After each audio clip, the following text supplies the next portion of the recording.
Assalamualaikum warahmatullahi wabarakatuh. Innal hamdalillah nahmaduhu wa nasta'inuhu wa nastaghfiruh wa na'udzu billahi min shururi anfusina wa min sayyiati a'malina may yahdihillahu fala mudilla lahu wa man yudlil fala hadiya lahu.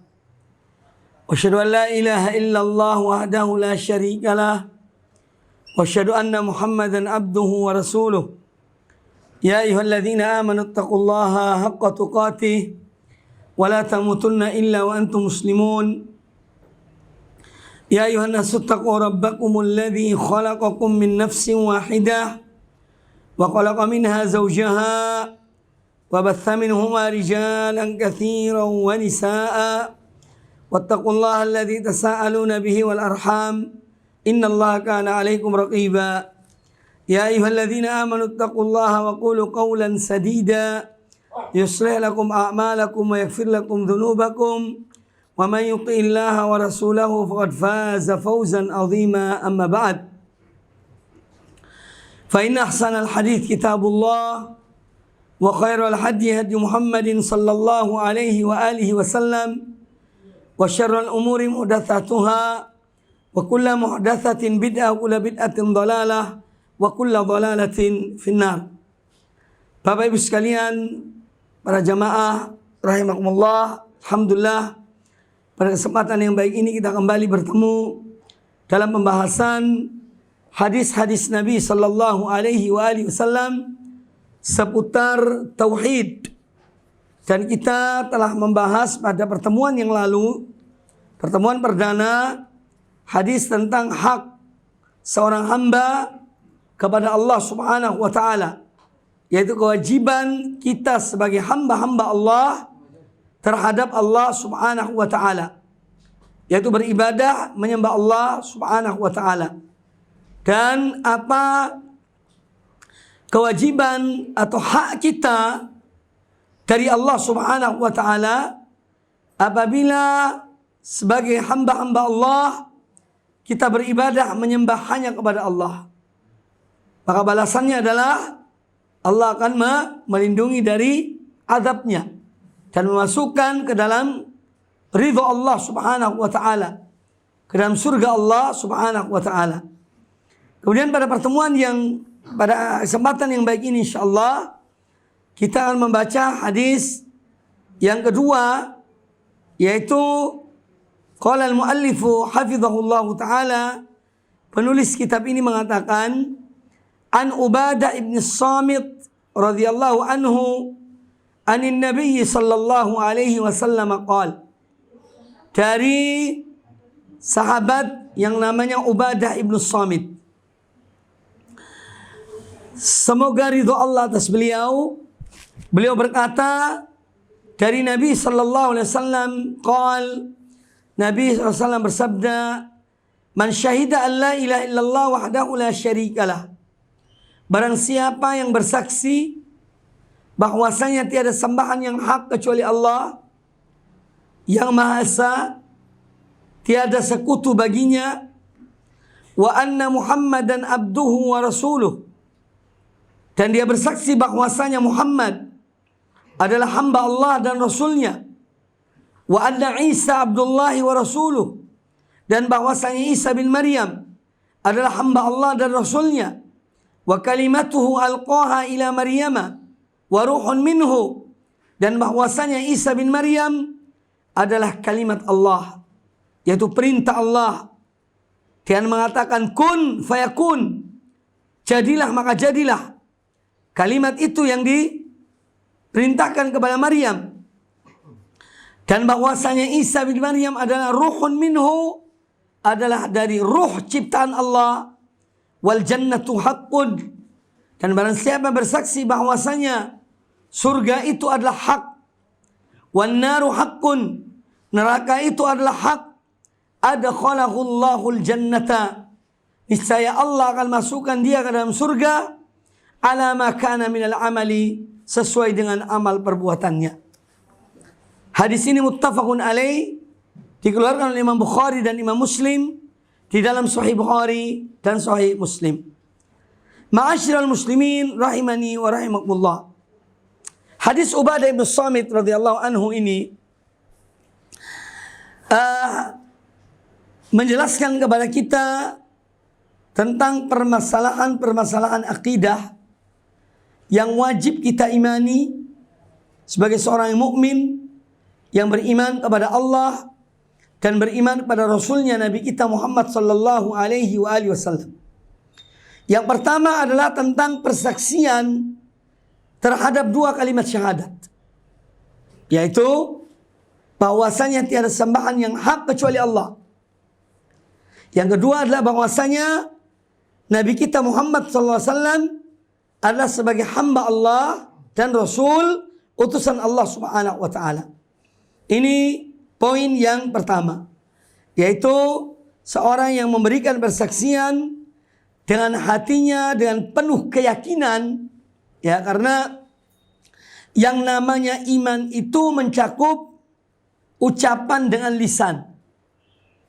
Ucapan dengan lisan. Kemudian pengakuan di dalam hati. Dan yang ketiga adalah perwujudan. Apa yang diucapkan dan apa yang ada dalam hati itu dalam bentuk amal perbuatan dengan seluruh anggota badan.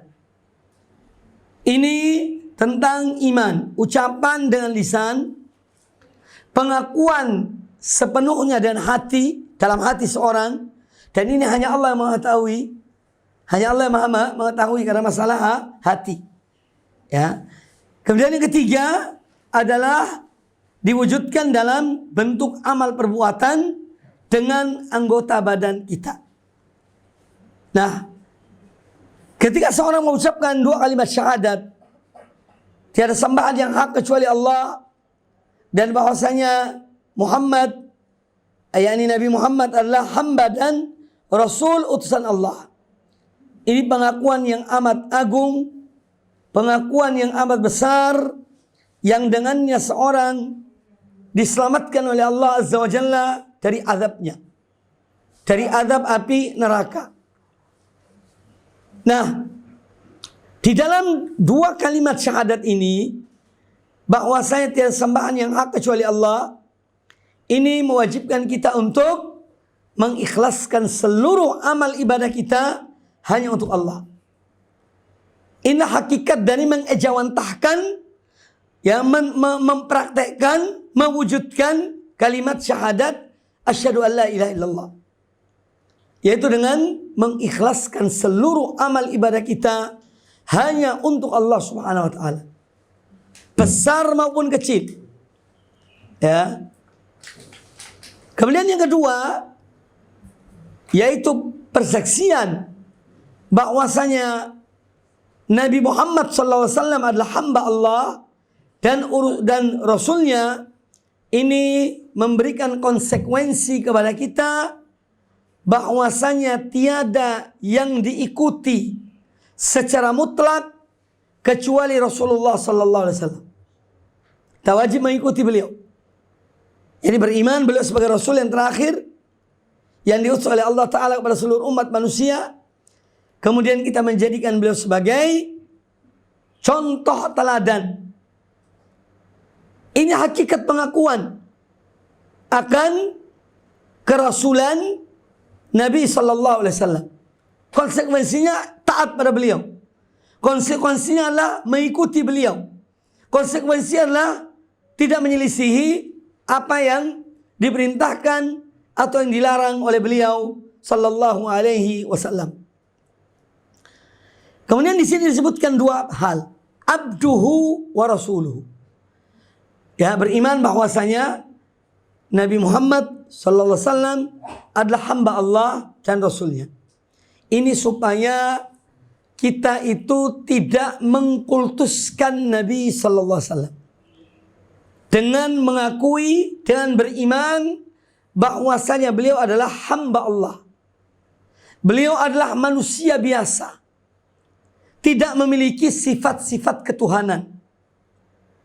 Ya, hanya beliau memiliki keutamaan yang membedakan selain beliau, dengan beliau adalah bahwa beliau diberikan wahyu oleh Allah. Qul innama ana basyarun mithlukum yuha ilayya. Ya. Qul innama ana basyarun mithlukum. Katakanlah wahai Muhammad, sesungguhnya aku ini adalah manusia seperti kamu sekalian. Ya. Ini aku manusia biasa. Ya.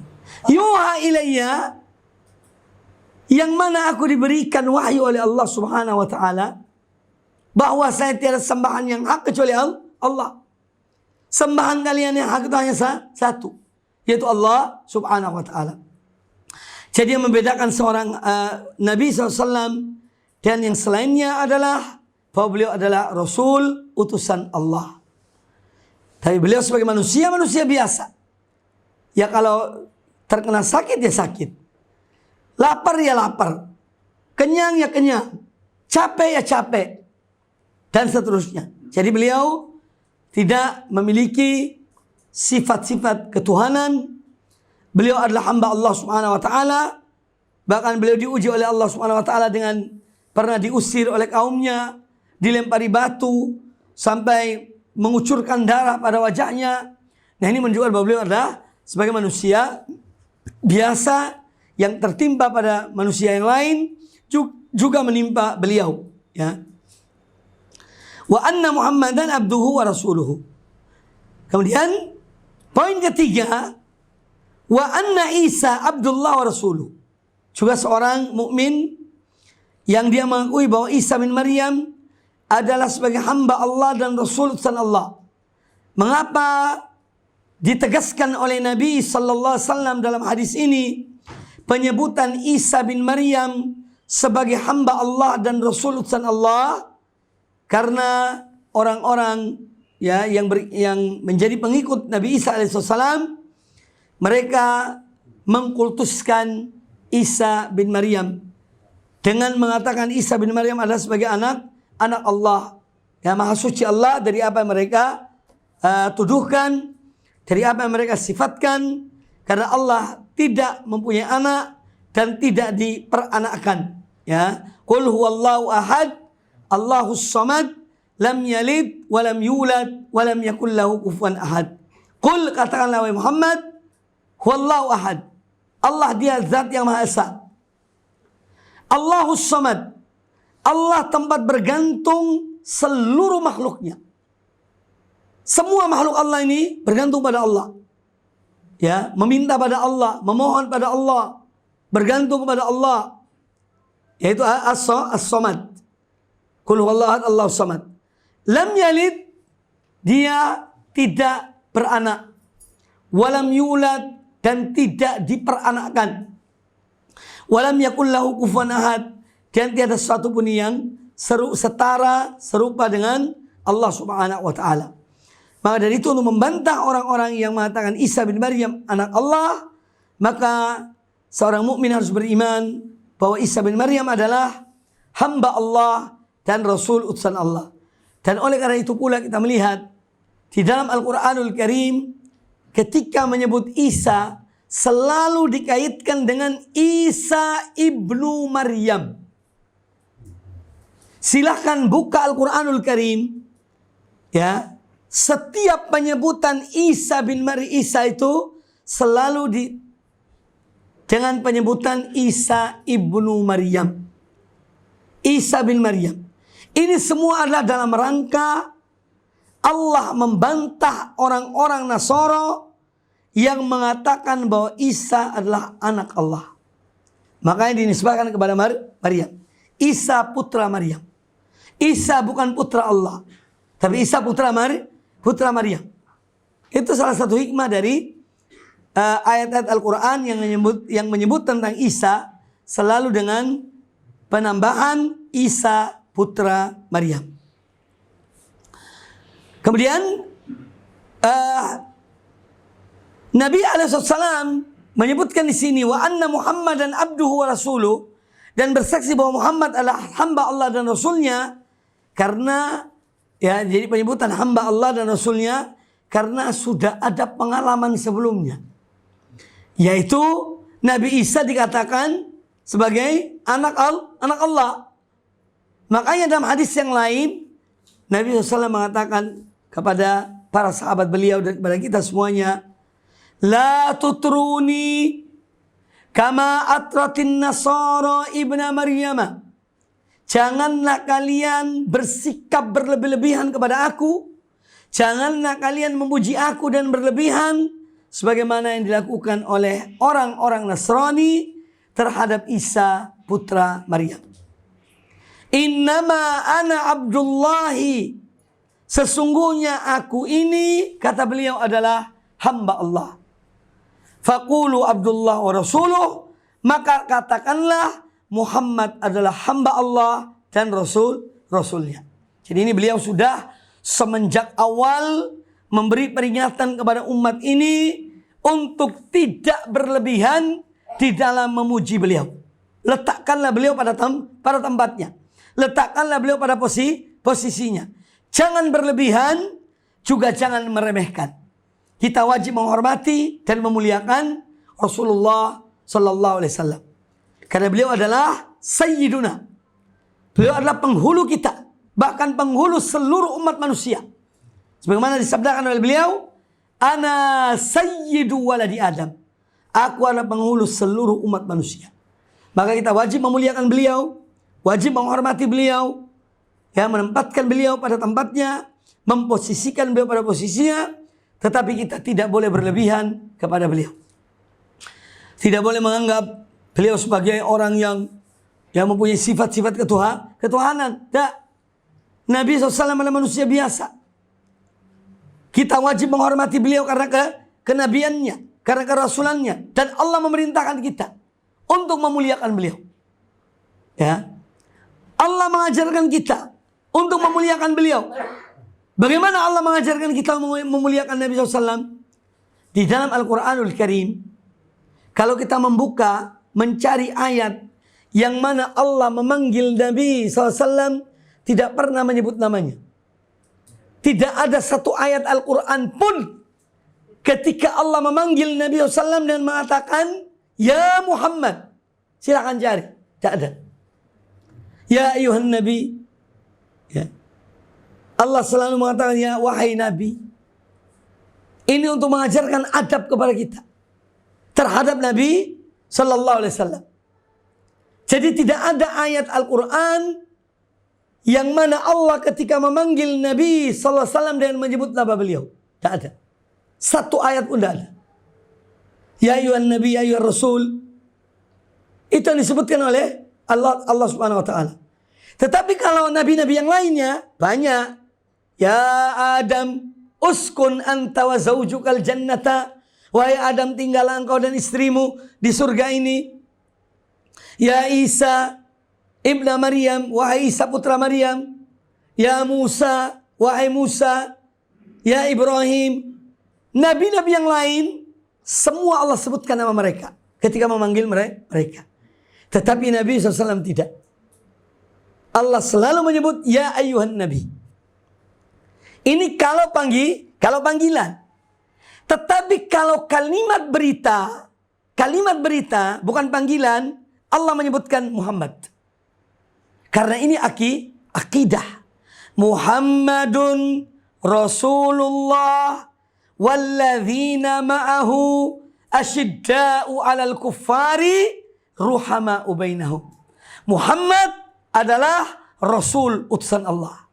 Dan orang-orang yang bersama beliau saling mengasihi satu dan yang lainnya, bersikap tegas kepada orang-orang kafir dan saling mengasihi satu dengan yang lainnya.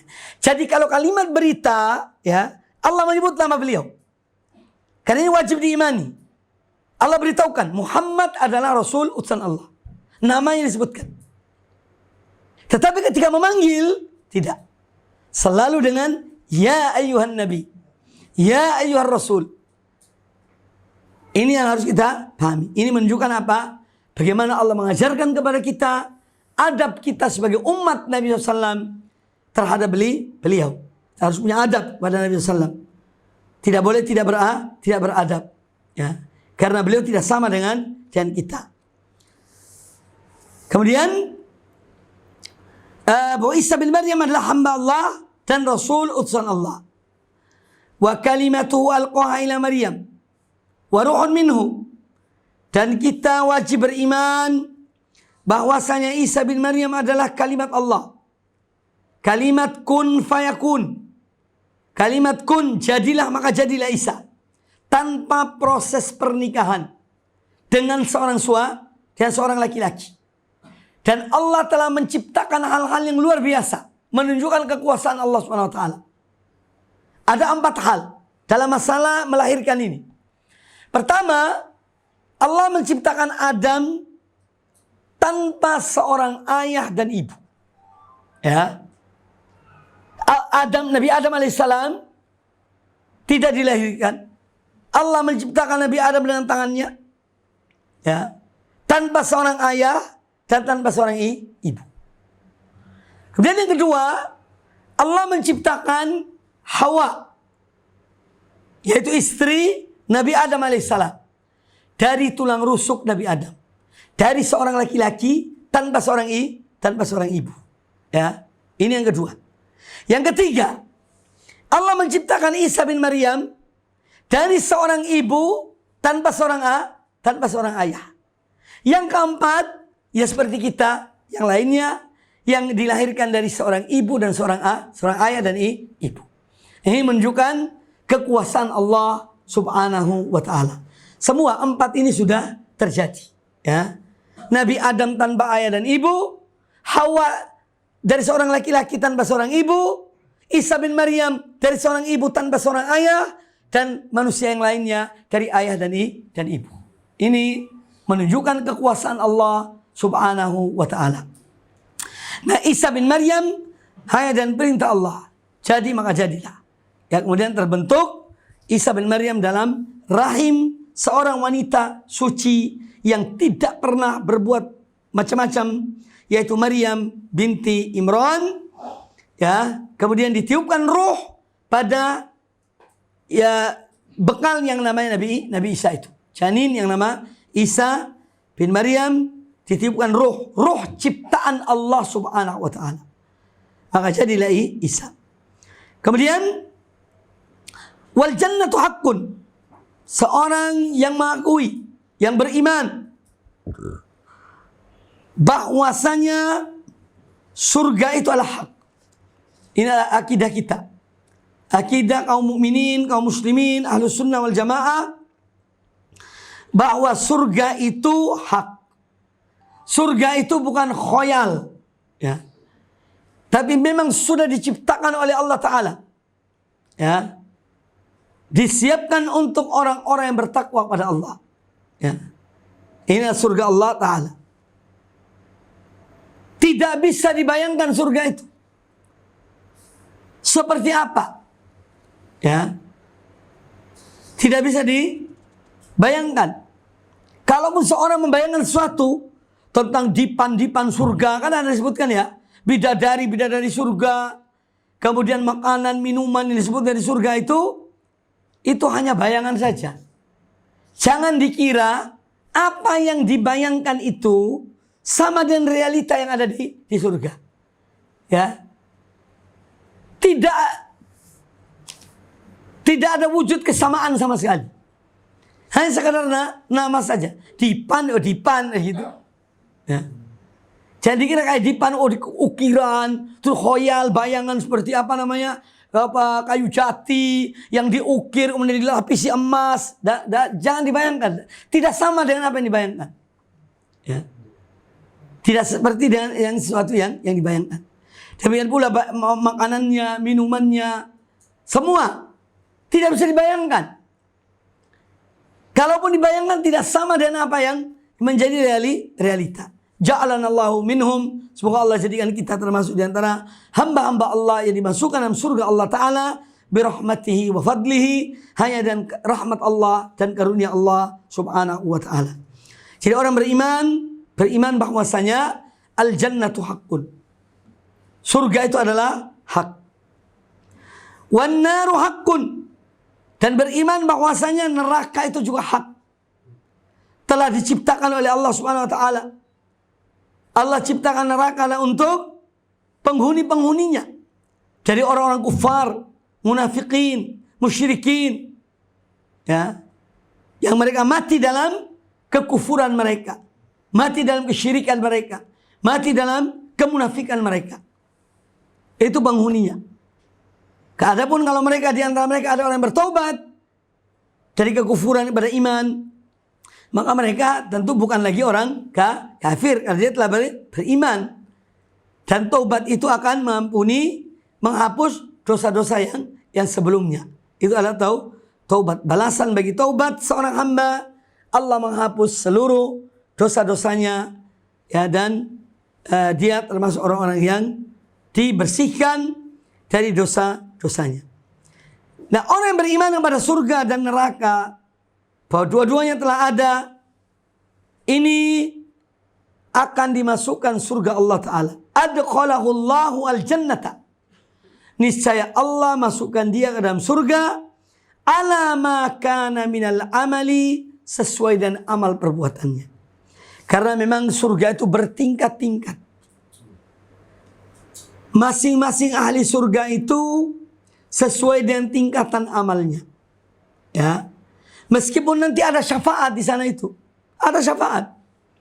Ada orang yang derajatnya misalnya di bawah, dinaikkan ke atas. Itu ada. Karena dia dapat syafaat itu. Atau mungkin anaknya itu lebih apa namanya? Lebih berkualitas amalnya daripada orang tuanya. Orang tuanya dapat surga di bawah, anaknya di atas. Tapi nanti dapat syafaat. Allah berikan syafaat, Allah kumpulkan antara orang tua dengan anak. Ya, jadi di sini pentingnya kita tuh mendidik, ya, anak-anak kita, ya, supaya menjadi orang-orang yang baik, orang-orang yang soleh. Ya, kita tak mustahil kita mendapat kemuliaan dan perantaraan hasil dari apa yang kita lakukan untuk anak-anak kita. Dalam mendidik mereka menjadi orang-orang yang soleh, yang taat kepada Allah, kepada Rasulnya Sallallahu Alaihi Wasallam. Jadi Allah masukkan ke surga kepada seorang hamba yang telah mengakui, ya, dan dia meninggal dalam keadaan iman terhadap hal-hal yang disebutkan dalam hadis ini. Allah masukkan surga sesuai dengan amal perbuatannya. Nah, di sini pentingnya seorang itu tidak meremehkan amal-amal solehnya. Meskipun sedikit, meskipun kecil, ya, jangan kita gampangkan. Karena kita tidak mengetahui dari amal-amal kebaikan kita itu mana yang diterima oleh Allah Ta'ala. Mana yang menjadi penyebab seorang diampuni oleh Allah Subhanahu Wa Ta'ala. Kita tidak tahu. Kisah tentang seorang wanita yang dia itu berzina. Kemudian dia melihat seekor anjing mengelilingi sebuah sumur. Dia ingin minum dari air sumur itu karena haus. Wanita tersebut kemudian merasa kasihan pada binatang itu. Dia mencopot sepatunya, ya, diambil air, diberikan kepada anjing itu. Allah mengampuni dosa wanita itu karena perbuatan. Mungkin perbuatan dianggap remeh, ya, dianggap ringan, tapi kita tidak mengetahui mana di antara amal-amal kita ini yang diterima oleh Allah Ta'ala, yang menjadi penyebab kita diampuni oleh Allah Subhanahu Wa Ta'ala. Maka jangan remehkan masalah amal-amal kebaikan, walaupun sedikit, walaupun kecil, karena kita tidak tahu di antara amal-amal kita ini mana yang menjadi penyebab seorang hamba dirahmati oleh Allah Ta'ala, diampuni oleh Allah Subhanahu Wa Ta'ala. Ya. Demikian sebaliknya, jangan pula kita remehkan perbuatan-perbuatan dosa, perbuatan-perbuatan maksiat. Karena kita tidak tahu, bisa jadi perbuatan maksiat yang kita gampangkan, kita remehkan, ternyata itu yang akan menyebabkan masuk neraka. Na'udzubillah min dzalik. Kisah seorang wanita juga yang disebutkan dalam hadis Nabi SAW. Dua-duanya disebutkan dalam hadis Nabi SAW. Seorang wanita mengurung seekor kucing. Tidak diberikan makan, juga tidak dilepas kucing itu mencari makan. Akhirnya kucing itu mati. Si wanita ini masuk neraka gara-gara mengurung kucing itu. Tidak diberi makan, tidak dilepas mencari makan sendiri. Nah, ini contoh-contoh amalan-amalan itu yang baik dan yang buruk. Ya. Maka jangan kita remehkan. Amal kebaikan jangan diremehkan. Supaya kita senantiasa mengerjakan amal kebaikan itu walaupun kecil. Demikian pula amal-amal perbuatan dosa jangan diremehkan, ya, sehingga kita pun berupaya untuk selalu meninggalkan amal-amal yang buruk. Baik, Bapak Ibu sekalian rahimani wa rahimakumullah, hadis yang baru kita dengar ini menjelaskan kepada kita tentang orang-orang yang masuk surga Allah Subhanahu wa taala. Dari hadis ini, yaitu tentu orang yang pertama kali masuk adalah orang-orang yang sempurna imannya. Mereka masuk kepada surga dengan tauhid yang mereka miliki. Penyebab masuk surga itu tauhid, iman pada Allah Ta'ala. Orang yang musyrik, ya, ini jika dia melakukan kesyirikan yang besar, maka kesyirikan yang besar itu akan masukkan dia ke dalam neraka, kekal di dalamnya selama-lamanya. Jadi syirik itu ada dua macam. Ada syirik besar, ada syirik kecil. Syirik kecil ini, ya, menggugurkan amal yang tercampur oleh syirik kecil. Tidak menggugurkan semua amalnya. Tetapi syirik besar ini menggugurkan semua amal perbuatan seorang. Kalau syirik itu syirik besar. Tetapi jangan kemudian digampangkan masalah syirik kecil. Karena syirik kecil itu tidak menggugurkan semua amal kita. Hanya menggugurkan amal yang bercampur dengan syirik kecil itu. Ya. Tetapi jangan kita gampangkan masalah syirik ini. Jangan kita remehkan. Ya. Masalah kesyirikan. Harus kita jauhi. Termasuk syirik kecil adalah riya. Syirik kecil yang dari riya. Riya itu mengerjakan suatu amal ibadah supaya dilihat orang, kemudian dipuji oleh orang. Itu riya namanya. Mengerjakan suatu amal kebaikan, amal soleh, amal ibadah, tapi ketika dia mengerjakannya, ada dalam perasaan, dalam dirinya, ingin supaya dilihat orang, tujuannya adalah dipuji. Lain orang mengerjakan sesuatu amal, dia memberi contoh supaya dilihat tapi bukan dipuji, diikuti. Ya. Ini beda. Ada perbedaan dua amal ini. Seorang mengerjakan satu amal perbuatan, dia ingin dilihat oleh manusia, tapi ujung-ujungnya adalah supaya dipuji. Ada orang misalnya dia sholat dengan sempurna, sebagaimana yang diajar Allahu Akbar. Niatnya, kalau ada orang, mungkin di satu tempat, ada orang yang sholat tidak karu-karuan. Kadang-kadang begitu. Kita tidak bisa mungkiri. Ada orang sholat tidak punya tomak nina. Tak ada tomak nina yang cepat pokoknya. Ya. Nah, satu orang ingin, aku ingin sholat. Ya, supaya, yakni orang yang kurang mengerti tentang sholat, tahu bagaimana sholat yang benar. Kemudian mereka mengikuti. Ini dua niat yang berbeda. Ya. Ini harus dipahami. Pernah ada seorang tua di zaman Al-Hasan dan Al-Husain. Zamannya Hasan dan Husain radhiyallahu anhuma, cucu Nabi SAW. Ada seorang tua berwudu. Rupanya wudunya ini ya kurang sempurna. Artinya ada beberapa kekeliruan. Akhirnya dua cucu Nabi ini mengatakan pada orang tua itu. Mereka ingin mengajarkan pada orang tua ini bagaimana cara wudu yang benar. Kata mereka kepada orang tua itu, coba Bapak lihat ya, saya dan adik saya ini akan wudu. Hasan dan Husain ini. Ya. Lihat mana di antara wudu kami ini yang lebih benar. Ya. Akhirnya mereka berwudu. Masing-masing wudunya sempurna. Wudunya sempurna. Kemudian orang tua itu tahu. Ya. Kata beliau, saya yang salah dalam wudu. Ya. Ini contoh bagaimana kebijakan mereka dalam mengajarkan. Ya. Bukan kayak sekarang ini langsung vonis. Apa wudu kamu itu? Ya. Wudu tidak keterima itu. wis tuwek, nggak tahu cara wudhu. Ya orang tidak mau nerima dakwah kita kalau seperti itu. Ya, ajarkanlah dengan cara yang baik, dengan cara yang hikmah dalam berdakwah ini. Dan sekarang ini muncul dai-dai ini. Ya, mulutnya naudzubillah kasar, ngata-ngatai orang. Nah ini harus kita waspadai.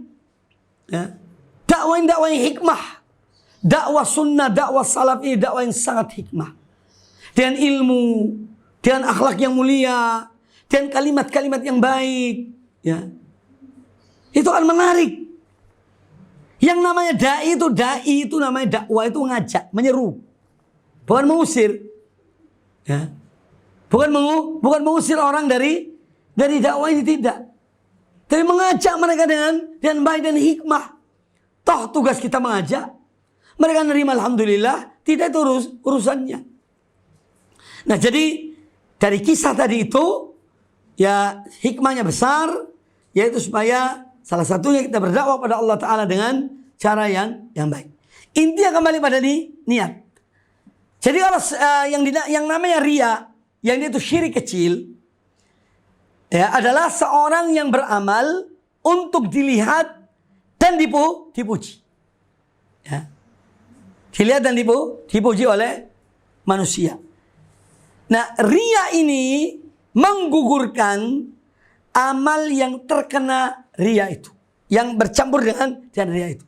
Adapun yang lainnya tidak. Salatnya yang lainnya yang tidak ada riyanya ya tetap diterima. Jadi riya itu menggugurkan amal yang bercampur dengan riya itu saja. Adapun syirik besar menggugurkan seluruh amal seorang hamba. Ya. Kemudian contoh syirik kecil yang lainnya, bersumpah dengan selain Allah. Demi Nabi, tidak boleh. Ya. Wan Nabi, kan sumpah yang benar lah, wallahi. Ya. Atau tallahi, atau billahi. Jadi sumpah itu boleh dengan salah satu dari 3 huruf. Ya. Huruf waw, huruf ba, dan huruf ta. Wallahi, billahi, tallahi. Boleh salah satu dipakai dari 3 huruf ini. Ya, kita kan kebanyakan wallahi, benar kan? Sekali-sekali pakai yang lainnya. Tallahi, billahi, supaya ilmunya diamalkan. Jangan hanya ya itu terus. Kan belajar untuk mengamalkan ilmunya sambil mengajarkan pada yang lainnya. Nah, jadi seorang sumpah dengan selain Allah ini termasuk syirik kecil. Hati-hati. Jangan sampai seorang mengatakan wan nabi, ya, demi nabi, was samai, demi langit. Ya. Nah, ini tidak dibenarkan. Jadi sumpah itu hanya dengan nama Allah Subhanahu wa taala atau dengan sifat Allah. Boleh sumpah dengan sifat-sifat Allah. Salah satu dari sifat Allah. Contohnya wa izzatillah. Ya. Wa izzatillah. Izzah itu salah satu dari sifat Allah. Allah itu aziz, Maha perkasa. Maka seorang bersumpah demi keperkasaan Allah. Itu artinya wa izzatillahi. Itu maknanya. Boleh apa tidak? Boleh apa enggak? Boleh. Karena izzah itu salah satu sifat Allah Ta'ala. Jadi sumpah itu boleh dengan yang pertama hanya dengan nama Allah. Ya. Yang kedua dengan salah satu dari sifat-sifat Allah Subhanahu wa Ta'ala. Adapun sumpah dengan selain Allah ini menjerumuskan kepada kesyirikan. Syirik kecil, maka tidak dibolehkan. Kemudian di antara contoh syirik kecil itu, ya, seorang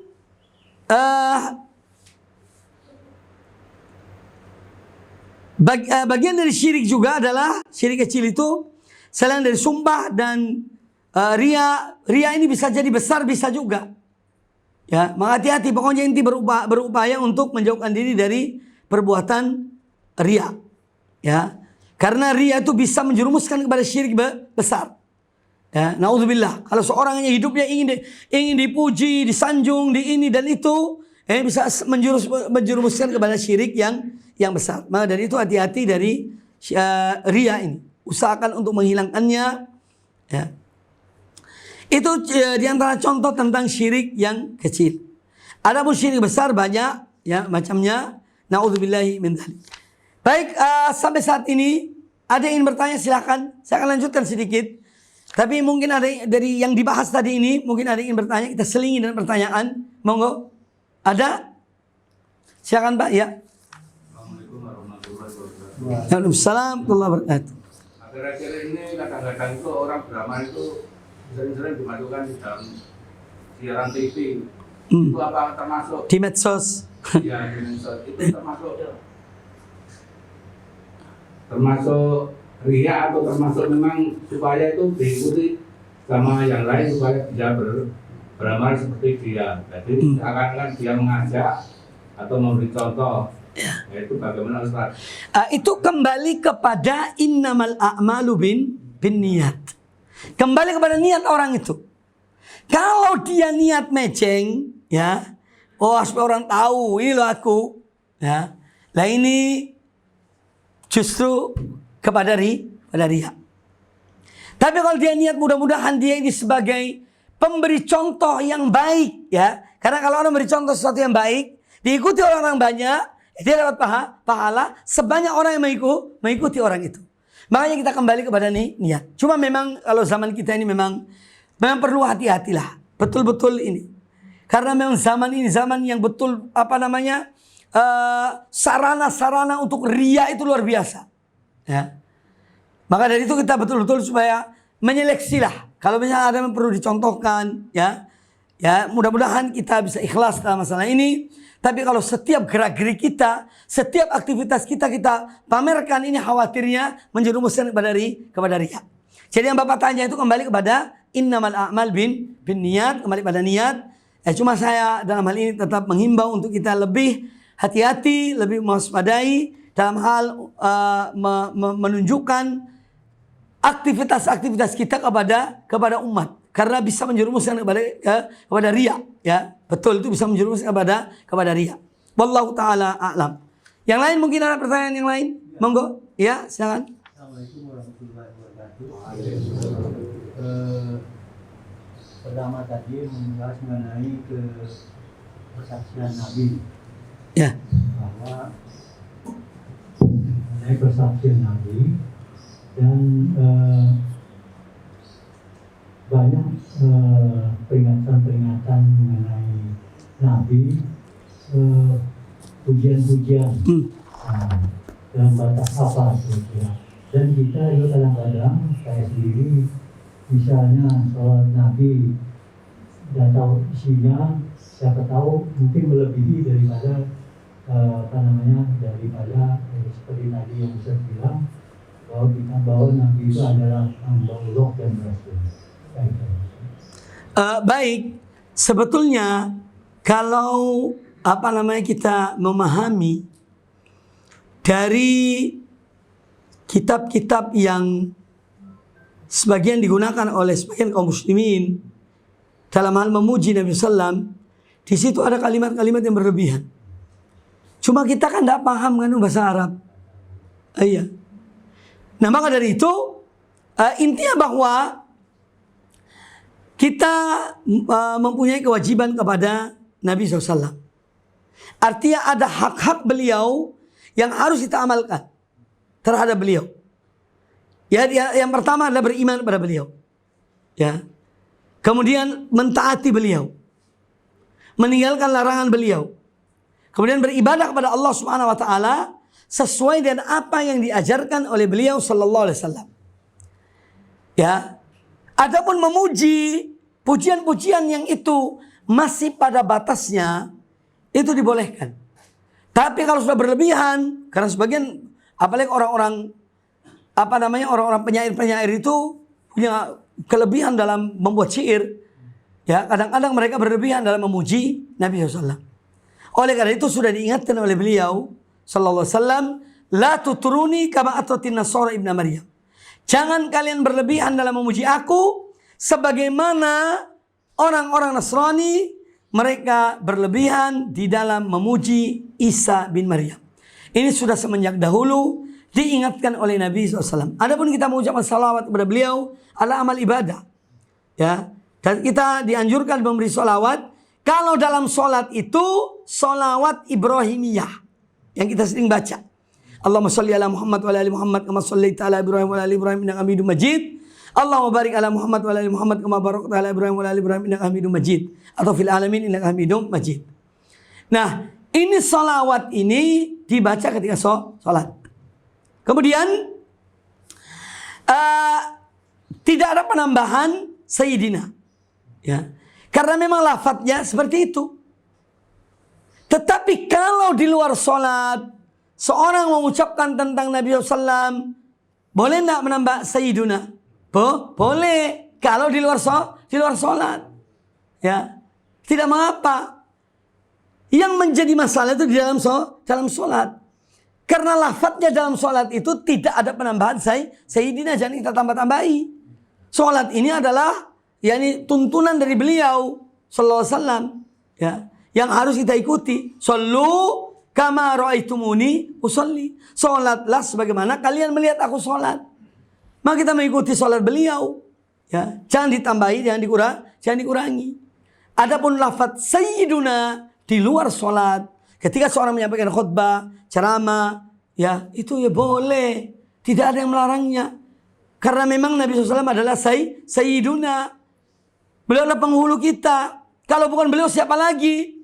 Ya, oleh karena itu mengucapkan Sayyiduna di luar sholat adalah suatu hal yang dibolehkan.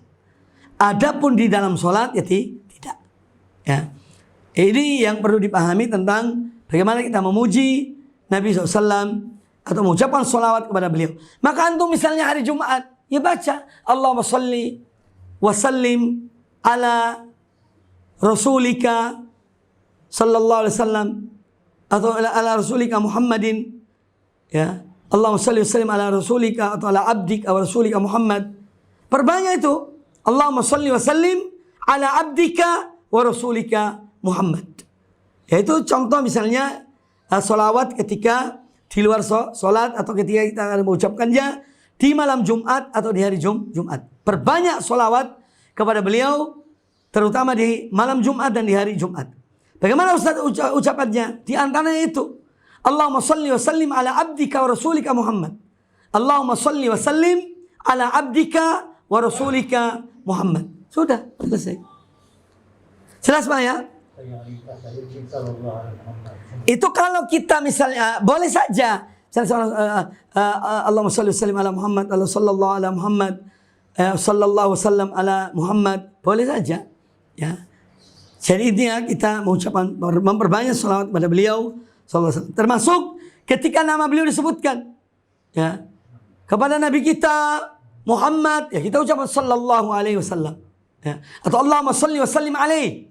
Boleh, ya. Itu yang singkat. Nah. Pertanyaan lain ada? Silakan. Ustaz, tapi kalau apa itu habis sholat terus baca doa pakai Sayyidina itu boleh saja, karena di luar sholat. Iya. Tidak pun tidak mengapa, tidak apa-apa. Ya. Tidak pun tidak mengapa. Dan itu lebih utama. Ya. Ya, itu lebih utama. Cuma ketika kita berbicara tentang Nabi SAW, kita mengatakan beliau sebagai Sayyiduna, ya, maka ini adalah hal yang ya dibolehkan. Dan memang Nabi SAW adalah Sayyiduna. Nah, terus siapa lagi kalau bukan beliau? Iya. Sudah? Ustaz, saya mau tanya di luar materi. Ya, silakan. Boleh. Ini Ustaz ya. Bagaimana kalau uang riba itu digunakan untuk bayar pajak sepeda motor, pajak rumah, terus membantu orang yang miskin? Gimana itu? Boleh apa tidak? Baik, sebetulnya para ulama itu sudah memberikan fatwa tentang tentang pemanfaatan uang riba. Iya. Itu digunakan untuk hal-hal yang bersifat umum, kepentingan umum, membangun jalan, membersihkan got, membangun jembatan, memberikan untuk lampu-lampu di gang-gang itu loh. Ya, itu. Karena apa ya? Memang ya motor kita yang gunakan, kita yang beli, kita manfaatkan. Lah kok pajaknya pakai riba? Jadi hati ini tidak sek gitu loh. Wallahu a'lam. Saya cenderung kepada kalau hal-hal yang kita manfaatkan pribadi kita, lah kenapa kita pakai riba? Iya. Tapi kalau kepentingan umum silakan digunakan uang riba itu. Penyalurannya untuk kepentingan umum. Wallahu alam. Saya masih dalam masalah ini. Ya karena itu kita yang manfaatkan, punya kita. Kenapa kita pakai uang riba? Ya. Terutama karena memang pajak itu sebetulnya ya ini ya kalau kita lihat ya pajak itu di antara manfaat pajak itu adalah untuk membantu dalam memberikan kepada pembiayaan negara ini kan begitu kan? Ya. Jadi kalau kita pakai uang yang halal kemudian digunakan untuk bermanfaat, ya mudah-mudahan kita juga dapat manfaat. Walaupun ada sebagian ulama yang masih menginikan masalah pajak ini, ya. Tapi ya dalam masalah ini wallahu a'lam. Coba tanya kepada yang ahli dalam bidang ini, ya. Silakan tanya pada mereka. Kalau saya pribadi dalam masalah pajak, misalnya pajak motor, pajak mobil, saya cenderung pada uang halal kita. Supaya kendaraan kita pun ya mudah-mudahan terawat lah. Dijaga oleh Allah subhanahu wa ta'ala. Karena kita pakai uang halal. Yang khawatir kita pakai uang haram nanti juga tidak terjaga kendaraan kita. Ya wallahu a'lam. Itu yang ini. Monggo yang lain masih ada pertanyaan? Silakan. Cukup ya? Cukup? Masih ada 3 menit. Sampai setengah 7 ini ya? Setengah 6 ya? Ya. Ustaz, Ya, ini di luar tema ya. silakan.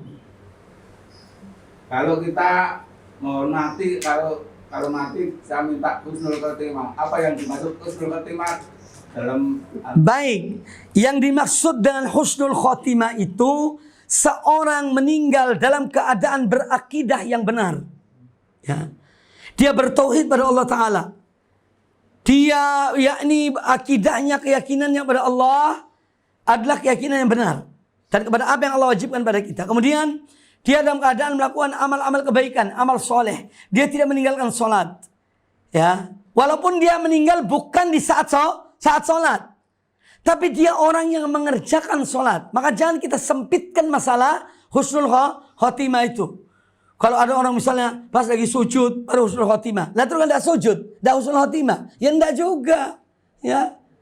Seorang dalam keadaan baik, dia dalam keadaan silaturahmi kepada keluarganya. Apa bukan ibadah silaturahmi itu? Silaturahmi itu ibadah. Ya. Jadi kita tidak menyempitkan masalah husnul khotimah. Ya. Jadi husnul khotimah adalah orang yang ketika dia meninggal dalam keadaan keyakinannya kepada Allah, ya itu tauhidnya, akidahnya, imannya itu benar. Kemudian demikian pula pada hal-hal yang wajib bagi dia dalam masalah keimanan, ya. Kemudian dia hatinya bersih kepada para sahabat-sahabat Nabi SAW. Ya karena ada orang yang hatinya kotor pada sahabat Nabi. Ya, iya. Ada kebencian misalnya, lah dia tidak. Ya. Demikian pula para kaum muslimin.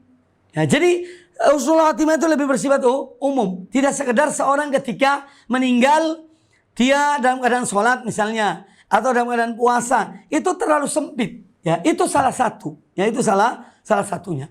Tapi yang lebih dari itu adalah masalah keyakinan. Ya, Ahlussunnah dalam keadaan berakidah Ahlussunnah wal Jamaah, itu termasuk husnul khotimah. Iya, itu termasuk husnul khotimah. Wallahu a'lam. Ya. Pas akhirnya ada hadis Nabi bahwa kita tidak ada pantas selain la ilaha illallah. Itu jelas kalau itu jelas ya. Jadi misalnya di antara tanda husnul khotimah seorang yang meninggal itu dan mengucapkan la ilaha illallah. Ya, itu makanya beliau itu menyuruh kita untuk mentalkin orang yang dalam keadaan sakaratul maut ditalkin dengan la ilaha illallah supaya meninggalnya juga dalam keadaan la ilaha. Apa sih arti la ilaha illallah itu? Dalam keadaan bertauhid, ya. Dalam keadaan bertauhid. Itu yang saya katakan tadi itu. Dia dalam keadaan bertauhid pada Allah Ta'ala. Apalagi kalau dia ucapkan kalimat la ilaha illallah di saat akhir hidupnya. Wallahu a'lam. Baik, saya kira cukup ya. Mudah-mudahan bermanfaat bagi kita semuanya. Jadi intinya saya akan membahas kalaupun kajian-kajian di sini tentang hadis-hadis Nabi SAW berkaitan dengan tauhid dan akidah. Dan bukunya sudah ada di tangan saya, tinggal kita lanjutkan. Demikian, semoga apa yang disampaikan bermanfaat bagi kita semuanya, dan semoga Allah Ta'ala senantiasa memberikan pada kita ilmu yang bermanfaat dan amal yang soleh, serta istiqamah di atas jalan yang benar. Allahumma qsim lana min khasyatika ma tahulu bihi bainana wa baina ma'asik, wa min ta'atika ma tuballighuna bihi jannatak, wa min al-yaqini ma tuhawwinu bihi alaina masa'ib ad-dunya. Allahumma matti'na bi asma'ina wa absarina wa quwwatina ma ahyaytana, waj'alhu al-waritha minna, waj'al tha'rana ala man zalamana, wansurna ala man adana, wa la taj'al musibatana fi dinina, wa la taj'al ad-dunya akbar hammina, wa la mablagha ilmina, wa la tusallit alaina man la yarhamuna. Aqulu qawli hadza subhanakallah wa bihamdika asyhadu an la ilaha illa anta astaghfiruka wa atubu ilaik. Wa sallallahu wasallam wa baraka ala nabiyyina wa ala alihi washabihi ajma'in. Tsumma assalamu alaikum warahmatullahi wabarakatuh.